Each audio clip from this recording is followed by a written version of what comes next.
जय हिंद दोस्तों, welcome back to my channel. क्या आपको भी 8 मार्च को केमिस्ट्री का पेपर देना है, क्लास 12th इंटरमीडिएट का? तो यहाँ पर हम आपके लिए वायरल पेपर लेके आ चुके हैं। क्लास 12th इंटर का 2025 का latest viral paper UP board ने खुद जारी किया ये मॉडल पेपर, और इसी से क्वेश्चन आना ही आना है, फंसना 90% इसी क्वेश्चन पेपर से आपका फंसना, क्योंकि यूपी बोर्ड ने खुद जारी किया ये पेपर। तो इस वायरल पेपर का 347 GB सेट का वायरल पेपर का फुल सॉल्यूशन आपको इस वीडियो में बताया जाएगा। नए पैटर्न पे ये पेपर है और इसका फुल सॉल्यूशन आपको बताया जाएगा। अगर आप ये रात को लास्ट टाइम पर देख लेते हैं ये वीडियो, तो आपका 70 में 70 नंबर फिक्स होएगा। 70 में 70 नहीं तो 70 में 65 नंबर आपका फिक्स हो जाएगा, अगर इतना आप तैयार कर लेते हैं तो। आपका ये जो पेपर है इसका फुल सॉल्यूशन आपको बताया जाएगा, ठीक है। अब इसमें से ही इसको नोट कर लीजिए, अब नोट करते जाइए, जितना मैं बताऊं उतने में से आपका 100% आप पास हो जाएंगे, है ना। आप इस वीडियो में आप पास होने का ट्रिक मैं भी बताऊंगा, ठीक है, कैसे आप पास सकते हैं केमिस्ट्री में। चलिए वीडियो को शुरू करते हैं बिना टाइम वेस्ट किए। और यहाँ पर आपका एक दिन का गैप दिया गया है केमिस्ट्री में। आप जितना हो सके आप फोकस करिए केमिस्ट्री पे, इधर उधर ध्यान मत लगाइए, केवल अपने जो है एक दिन पूरा अपना केमिस्ट्री पर झोंक दीजिए पूरा टाइम, ठीक है। चलिए, आपका केमिस्ट्री का पेपर है 2025, 347 GB, ठीक है। 3 घंटे 15 मिनट का आपका टाइम दिया जाता है और 70 नंबर का इसका पूर्णांक होता है, जबकि 30 नंबर का प्रैक्टिकल होता है। प्रैक्टिकल तो बात की बात है, और यहाँ पर चलिए थ्योरिकल यहाँ पर देख लेते हैं। चलिए, सबसे पहला हमारा क्वेश्चन है, थोड़ा जूमिंग करते हैं, और सबसे पहला हमारा क्वेश्चन है 180 ग्राम जल में मोलों की संख्या कितनी होती है? 180 होती है, 1000 होती है, 100 होती है, 10 होती है। तो इसका जो करेक्ट ऑप्शन हो जाएगा चौथा वाला। 180 ग्राम जल में मोलों की संख्या कितनी होती है? 10 ग्राम होती है, ठीक है। अब देखिए अगला हमारा क्वेश्चन है पी, यानी रो की एसआई मात्रक क्या होती है, एसआई इकाई क्या होती है, इसको पूछा है। चलिए ऑप्शंस देखें, ऑप्शंस यहाँ पर दिया गया है। ओम मीटर इनवर्स, ओम मीटर इनवर्स, सेंटीमीटर इनवर्स। इसका आंसर आपका हो जाएगा पहला वाला, ओम मीटर, ठीक है। जो यहाँ पर रो की एसआई इकाई क्या होती है? ओम मीटर, ठीक है। अगला क्वेश्चन देखते हैं। इतना ही आपको पढ़ना है, उससे ज़्यादा ना पढ़िए, है ना, पास हो जाएंगे आप आसानी से। नेक्स्ट क्वेश्चन, द्वितीय कोटि अभिक्रिया के वेग स्थिरांक की इकाई। 100% ये वीडियो देख लीजिए, आपका हेल्पफुल रहेगा। आप माता रानी की कृपा से आप पास हो जाएंगे, ठीक है, इंशाल्लाह। चलिए दोस्तों, द्वितीय कोटि अभिक्रिया के वेग स्थिरांक की इकाई litre mole inverse, second inverse, mole inverse, litre mole second inverse, ठीक है। इसका करेक्ट ऑप्शन पहला वाला हो जाएगा, लीटर मोल इनवर्स, ठीक है, सेकंड, ठीक है। अगला क्वेश्चन, अगला घ नंबर हमारा क्वेश्चन है CrC2O4 का होल थ्राइस, इसका पावर में -3 आयन में, यानी क्रोमियम का समन्वय संख्या क्या हो जाएगा? तो लास्ट वाला करेक्ट हो जाएगा 3 नंबर, ठीक है। अगला क्वेश्चन हमारा पूछा गया है दोस्तों फंसा, ठीक है, हाँ चलिए,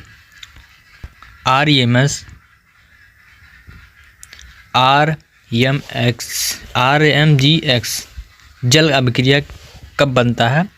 यानी अभिक्रिया बनता है किससे बनता है? RES से बनता है। चलिए अगला, 2 डिग्री एमीन से क्या प्राप्त होता है? तो तीसरा वाला ऑप्शन करेक्ट हो जाएगा, ठीक है। अगला क्वेश्चन देखते हैं। अगला हमारा यहाँ पर एक नंबर का क्वेश्चन आ चुका है, जो कि यहाँ पर सबसे पहला नंबर सबसे पहले चैप्टर से उठा लिया गया है, विलियन चैप्टर से। मोलरता और मोलरता में उदाहरण सहित विभेद कीजिए। तो सबसे पहले यहाँ पर अंतर डाल देना है, ये हेडिंग डाल देना है, उसके बाद में लिखना है आपको एक पहला पॉइंट में, मोलरता किसी घोल में 1 लीटर में घुले विलय की मोलों की संख्या को कहते हैं। वहीं मोलरता किसी घोल के 1 किलोग्राम विलायक में घुले विलय की मोलों की संख्या को कहते हैं। अगला पॉइंट हमारा है, मोलरता को M से दर्शाया जाता है। मोलरता को किससे दर्शाया जाता है? M से। और मोलरता को किससे? M इनवर्स से दर्शाया जाता है, ठीक है। अगला हमारा पॉइंट है, अगला पॉइंट हमारा दोस्तों, मोलरता की इकाई मोल प्रति लीटर होती है, जबकि मोलरता की इकाई क्या होती है? मोल प्रति किलोग्राम होती है। अगला हमारा ख नंबर का क्वेश्चन है, क्या फेरिक आयन द्वारा ब्रोमाइड आयन ब्रोमीन में ऑक्सीकरण संभव है? ठीक है, तो इस प्रकार से ये फार्मूला आप लिख सकते हैं, ठीक है। Fe में 2+ इज इक्वल टू 0.007, ठीक है। और इस प्रकार से ब्रोमीन टू ब्रोमीन 2+, 3+, इस प्रकार से आप बना सकते हैं विभवांतर में। अगला इसका अब उत्तर आप लिखेंगे उत्तर में ऐसा संभव नहीं है।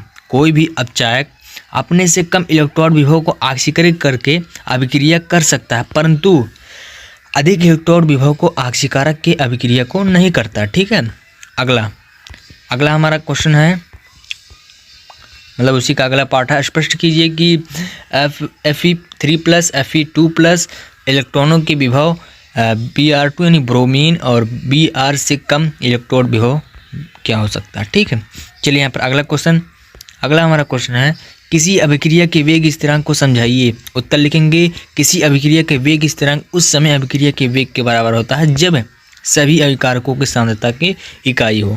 इसका वेग स्थिरांक समझते हैं। वेग स्थिरांक में आप लिखेंगे किसी अभिक्रिया, मान लीजिए कोई अभिक्रिया, उसका वेग स्थिरांक अलग अलग अभिक्रियाओं द्वारा अलग किया जाए, अलग होता हो। ठीक है, इसका मात्रक अभिक्रिया की प्रकृति पर निर्भर करती है। ठीक है, अगला हमसे क्वेश्चन पूछा गया है, सीरियम परमाणु क्रमांक 58 की +3+4 ऑक्सीकरण अवस्था अस्थायी होती है। ठीक है, उत्तर लिखना है, सीरियम यानी सीरियम को Ce से प्रतिनिधित्व करते हैं। परमाणु क्रमांक इसका होता है 58 और +3+4 जो होता है हमारा, उसका ऑक्सीकरण अवस्था अस्थायी होता है, क्योंकि इसमें इलेक्ट्रॉनिक विन्यास स्थिर होता है। क्यों होता है? क्योंकि इसमें इलेक्ट्रॉनिक विन्यास स्थिर होता है, इसीलिए इसका ऑक्सीकरण अवस्था अस्थायी होता है। ठीक है, किस लिए होता है दोस्तों, इसको एक बार और रिपीट किए।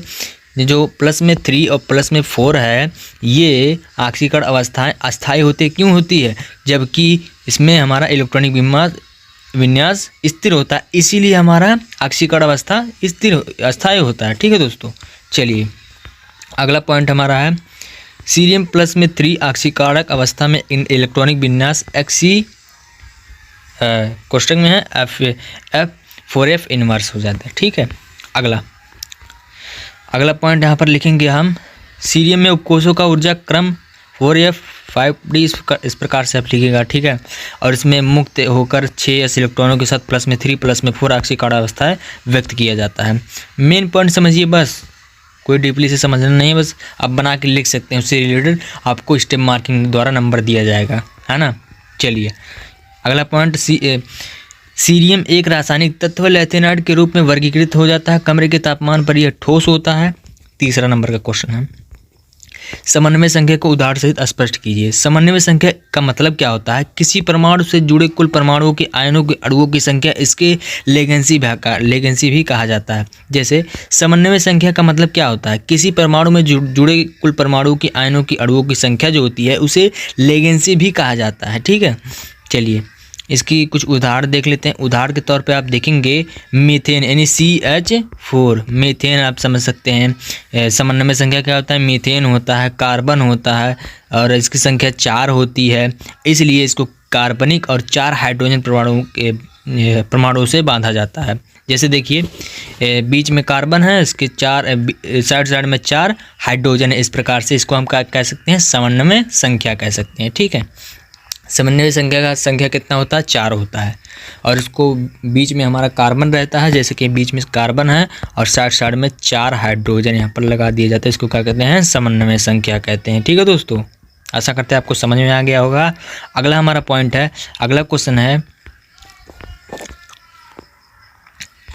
है ethylene H2C double bond CH2 में प्रत्येक कार्बन की समन्वय संख्या 3 होती है। ऐसी क्यों होता है? प्रत्येक कार्बन 2H प्लस में 1C बंधा होता है, इसलिए होता है। चलिए अगला क्वेश्चन हमारा है, प्राथमिक द्वितीयक तृतीयक बेंजिक अल्कोहल की संरचना सूत्र लिखिए। तो यहाँ पर प्राथमिक ये हो गया, प्राथमिक में क्या लिखेंगे? CH2, पहले एक बेंजीन बनाएंगे, फिर उसमें लिखेंगे CH2 सिंगल बॉन्ड OH, फिर एक बेंजीन बनाएंगे और फिर सिंगल बॉन्ड CS, फिर single bond CH3 single bond OH। ठीक है, फिर यहाँ पर एक बेंजीन और बनाएंगे, तो इसको कहते हैं प्राथमिक, इसको कहते हैं द्वितीयक, इसको कहते हैं तृतीयक, ये हमारा हो जाता है। ठीक है, चलिए अगला, बस बेंजीन का खेल होता है इसमें, और कुछ नहीं। एल्कोहल वाला जो चैप्टर आपका, इसमें बेंजीन का ही खेल होता है। इसको आप हाइड्रोजन वगैरह लगा के आप इसको संतुलित कर सकते हैं। ठीक है, बहुत आसान होता है। क्या कर, इसमें CH2 है, इसमें CH3 हो गया, इसमें CH3 OH, बस। ठीक है, चलिए अगला क्वेश्चन हमसे पूछा है अल्कोहल के क्वथनांक कार्बन परमाणु की संख्या में बढ़ने पर बढ़ते, लेकिन अल्कोहल के शाखन में बढ़ने पर क्या कम हो जाता है, क्यों कम हो जाता है, इसको बताना। उत्तर में लिखेंगे आप, उत्तर में क्या स्टूडेंट, उत्तर में लिखेंगे अल्कोहल के क्वथनांक कार्बन परमाणुओं की संख्या में वृद्धि, वंडर वाल बलों में वृद्धि के साथ अल्कोहल में कार्बन श्रृंखला पृष्ठीय क्षेत्रफल में कमी के साथ वंडरवाल कमी के साथ बलों में के कारण शाखाओं में वृद्धि के क्वथनांक घटते हैं। ठीक है दोस्तों, अब यहाँ पर आप ये ना समझिए कि आरएनए सिर्फ बायोलॉजी का है, डीएनए आरएनए केमिस्ट्री में भी आता है डीएनए आरएनए। तो जैसे कि यहाँ पर पूछा गया है आरएनए पर टिप्पणी लिखिए, ठीक है, राइबोस न्यूक्लिक एसिड, तो आरएनए समझ जाइएगा राइबोस न्यूक्लिक एसिड होता है, DNA deoxy ribo nucleic acid. तो यहाँ पर लिखा है राइबो न्यूक्लिक एसिड, हिंदी में इसको कहते हैं राइबो न्यूक्लिक अम्ल, और यह है एक न्यूक्लिक एसिड का बना होता है, जैसे अम्लीय पदार्थ होता है ये, जो सभी जीवित कोशिकाओं में पाया जाता है ना। चलिए, पाया जाता है, फिर इसका पॉइंट लिखेंगे। आरएनए में डीएनए के साथ संरचनात्मक समानताएं होती है। आरएनए अक्सर एक स्टैंडर्ड होता है। आरएनए में डीएनए में पाए जाने वाले डीऑक्सीराइबो के बजाय वैकल्पिक फास्फेट समूहों के शर्करा राइबोज का बैकबोन होता है। अगला क्वेश्चन हमसे पूछा गया है हैलोएरीन में इलेक्ट्रॉन रागी प्रतिस्थापन अभिक्रिया की क्रियाविधि उदाहरण सहित समझाइए। चलिए इसको समझते हैं यहाँ पर। चलिए इसमें लिखेंगे हैलोएरीन में इलेक्ट्रॉन रागी प्रतिस्थापन अभिक्रिया का क्रियाविधि इस प्रकार है। इस प्रकार सबसे पहले हेडिंग डाल देंगे, फिर लिखेंगे पहला पॉइंट एरोमेटिक प्रमाणिक जुड़े हुए परमाणुओं को इलेक्ट्रॉन रागी द्वारा प्रतिस्थापित किया जाता है। ठीक है, प्रतिस्थापित किया जाता है। दूसरा पॉइंट क्लोरीन अणु ध्रुवीय हो जाता है और थोड़ा सकारात्मक आवेश विकसित कर देता है। ठीक है, दूसरा पॉइंट क्लोरीन एक इलेक्ट्रोफाइल के रूप में काम करता है और यौगिक के इलेक्ट्रॉन समृद्ध अर्थों में पैरा स्थित और हमला करता है। प्रतिक्रिया परिणाम स्वरूप अर्थों के पैरा दोनों यौगिक बनाते हैं। ठीक है, अगला लास्ट पॉइंट है, मतलब क्वेश्चन पूछा गया है हैलोएल्केन और विलोपन अभिक्रिया प्रतिस्थापन अभिक्रिया के बीच अंतर बताइए और इसका एक एक उदाहरण भी बताइए। चलिए सबसे पहले देखते हैं विलोपन अभिक्रिया, ये क्लास 10th में भी है आपका। चलिए विलोपन अभिक्रिया को क्या कहते हैं, जब किसी एक परमाणु में दो परमाणु या समूह निकलते हैं। कोई एक अणु है उसमें दो परमाणु निकल रहे हैं और या समूह निकल रहे हैं, दो परमाणु निकल रहे हैं और एक समूह निकल रहा है, तो उस अभिक्रिया को क्या कहते हैं, विलोपन अभिक्रिया। मान लीजिए कोई अणु है, एक अणु है तो उसमें दो परमाणु निकल रहे हैं, एक समूह निकल रहा है, तो उसको क्या कहते हैं, विलोपन अभिक्रिया कहते हैं। ठीक है, एक बार और रिपीट कर लेते हैं। जैसे विलोपन अभिक्रिया क्या होता है, जब कोई अणु के दो परमाणु होते हैं और एक समूह निकलते हैं तो उसको क्या कहते हैं, विलोपन अभिक्रिया कहते हैं। ठीक है, जैसे कि एल्किल हाइलाइड से एल्किल बनाने, तो इसको लिखेंगे CH2 CH3 CH2 Cl chlorine KOH Alc CH2 से double bond CH2 KCl H2O जल। ये हमारा संतुलित हो चुका है, यहाँ पर बन चुका है ये हमारा। ठीक है, उदाहरण। अब यहाँ पर नेक्स्ट है हमारा प्रतिस्थापन अभिक्रिया।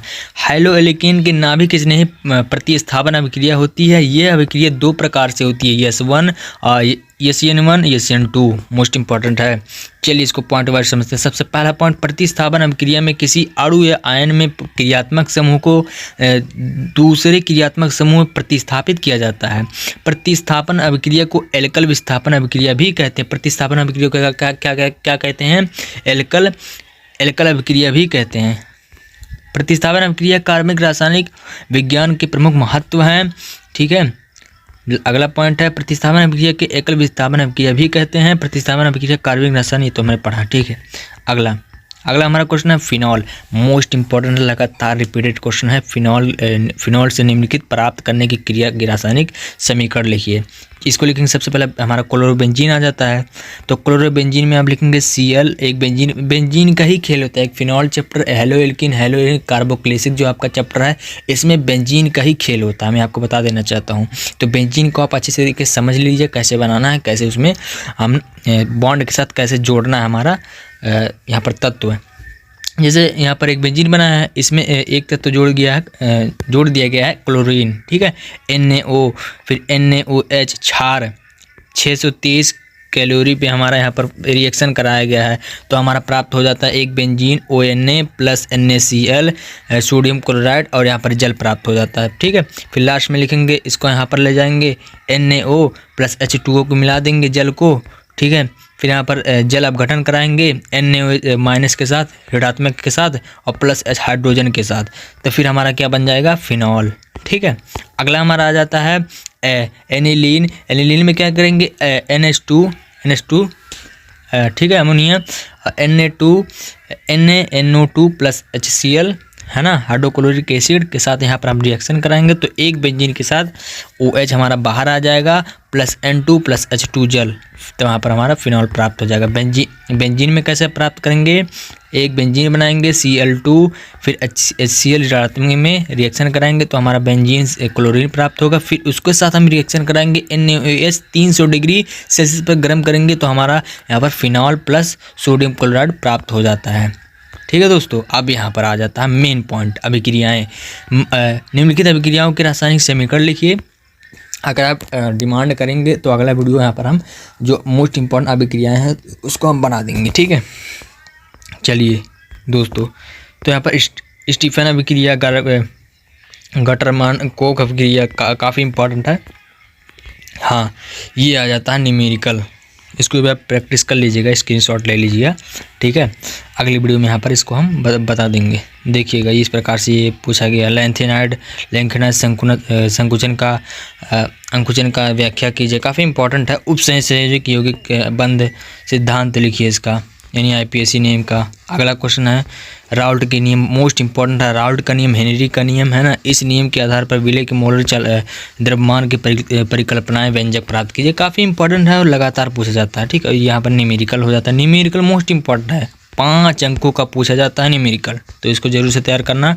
एल्डिहाइड का विरचन 5 विधियों में अभिक्रियाओं का रासायनिक समीकरण, अथवा करके क्वेश्चन क्या है, एल्डिहाइड कीटोन के नाभिक रागी और इसका क्रियाविधि और एल्डोल संघनन अभिक्रिया का रासायनिक समीकरण, काफ़ी इंपॉर्टेंट है, ठीक है। 7वां नंबर हमारा है एरिल एमीन अनुनादी संरचना लिखिए। एरिल एमीन क्षारकीय गुणों द्वारा प्रदर्शित करते हैं। नाइट्रिल यौगिक में एमीन के विरचन द्वारा अभिक्रिया रासायनिक समीकरण लिखिए, अथवा ये हमारा थैलीमाइड संश्लेषण, हाफ ब्रोमाइड संश्लेषण अभिक्रिया, कार्बिल एमीन, है ना, इस प्रकार से ये है। ये अगला है न्यूक्लिक अम्ल की संरचना जैविक का कार्य व्याख्या कीजिए। अगला अथवा करके निम्नलिखित टिप्पणी लिखिए, विटामिन और हार्मोन्स, ठीक है। ये हमारा पेपर था, वाल्पस ने यूपी बोर्ड द्वारा लागू किया गया है पेपर। अगर आपको वीडियो अच्छा लगा हो तो आप कुछ नहीं करना, ये वीडियो शेयर कर देना अपने एक मित्र के साथ, अपने एक फ्रेंड के साथ, है ना। इसी प्रकार के वीडियो चाहते हैं तो चैनल को लाइक सब्सक्राइब शेयर करिए, है ना। मिलते हैं नेक्स्ट वीडियो नेक्स्ट टॉपिक के साथ। आशा करते हैं आपका पेपर अच्छा जाएगा। ऑल द बेस्ट, है ना। Thank you, welcome, thank you.